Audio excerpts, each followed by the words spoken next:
बातमी येते नागपूर अपघात प्रकरणासंदर्भातली। बावनकुळेंचे शहजादे स्वतः गाडी चालवत होते असा आरोप संजय राऊतांनी केला आहे। तसंच देवेंद्र फडणवीस गृहमंत्री असेपर्यंत निपक्षपाती चौकशी होणार नाही असा आरोप देखील राऊतांनी केलाय। दरम्यान राऊतांच्या आरोपांना फडणवीस आणि बावनकुळे यांनी प्रत्युत्तर दिलं आहे। लाहोरी बारमधून नशेत धूत होऊन हे लोक गाडी बसले आणि गाडी चालवत गेले। गाड्या ठोकरल्या।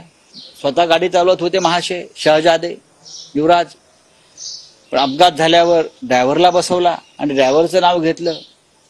चाहे मेरे बेटे के नाम पे गाड़ी हो या कोई अपराधी हो, उस पर कड़ी कार्रवाई होनी चाहिए और पुलिस के नियम से कोई भी जो नियम बैठता है वो नियम से कार्रवाई होनी चाहिए।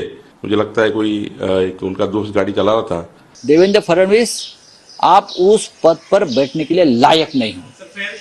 जब तक इस राज्य के गृह मंत्री फडणवीस जी है तब तक किसी भी अपराध की फेयर जांच नहीं होगी। ऐसा है कि उसकी पूरी जांच पुलिस कर रही है।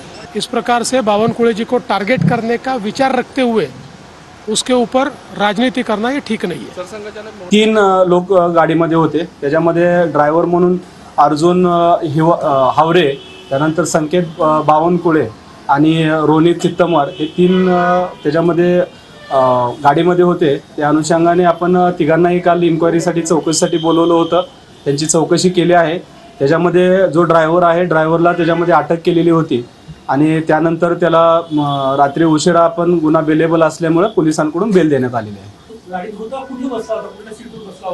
गाड्या ड्रायव्हर साईडच्या बाजूचे सीट आहे, फ्रंट साईडला बसलेलं होतं।